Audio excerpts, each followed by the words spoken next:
Assalamualaikum warahmatullahi wabarakatuh. Perkenalkan, nama saya Dira Rakasiwi, NIM 2115047, Prodi BKPI.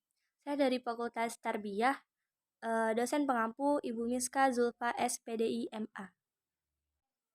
Materi pertama yaitu tentang sejarah komunikasi antar pribadi. Pada tahun 1960-an, komunikasi antar pribadi memulai perkembangannya. Pada tahun ini dan setelahnya, komunikasi antar pribadi mulai menemukan bentuknya sampai seutuhnya bisa menjadi satu bidang studi tersendiri dalam ilmu komunikasi.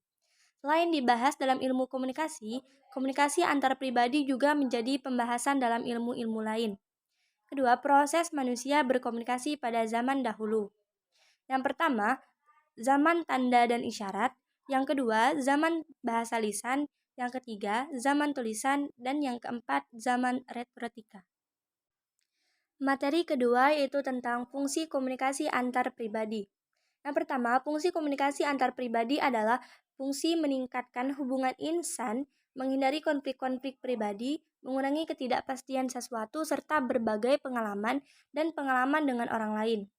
Fungsi komunikasi antar pribadi yaitu fungsi sosial dan fungsi pengendalian keputusan.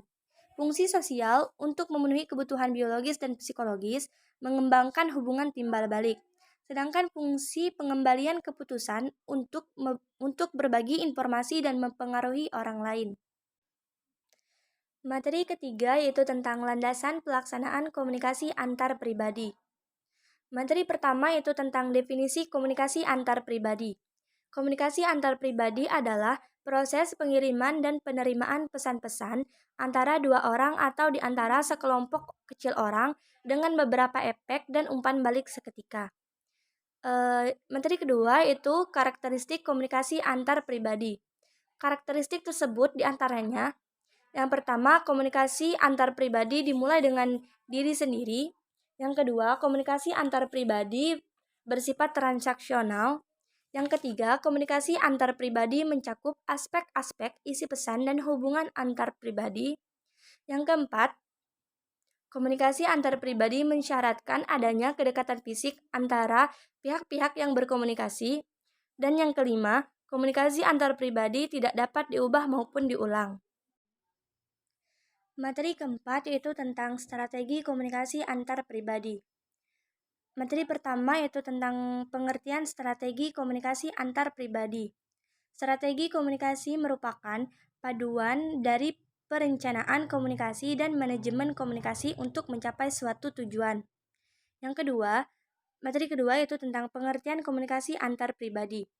Komunikasi antar pribadi merupakan kegiatan yang sangat dominan dalam kehidupan sehari-hari, namun tidaklah mudah memberikan definisi yang dapat diterima oleh semua pihak. Materi terakhir yaitu tentang jenis-jenis komunikasi antar pribadi. Yang pertama, bentuk-bentuk komunikasi antar pribadi. Di antaranya yaitu, pertama, komunikasi intra-pribadi atau intrapersonal communication.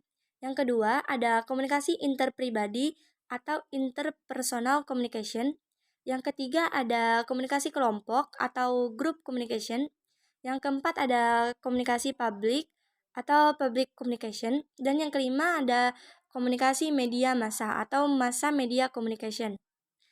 Materi kedua yaitu tentang jenis-jenis komunikasi antar pribadi. Yang pertama, komunikasi diadik adalah proses komunikasi yang terjadi antara dua orang dalam situasi tatap muka. Yang kedua, komunikasi aradik adalah proses komunikasi yang partisipasinya terdiri dari 3 orang.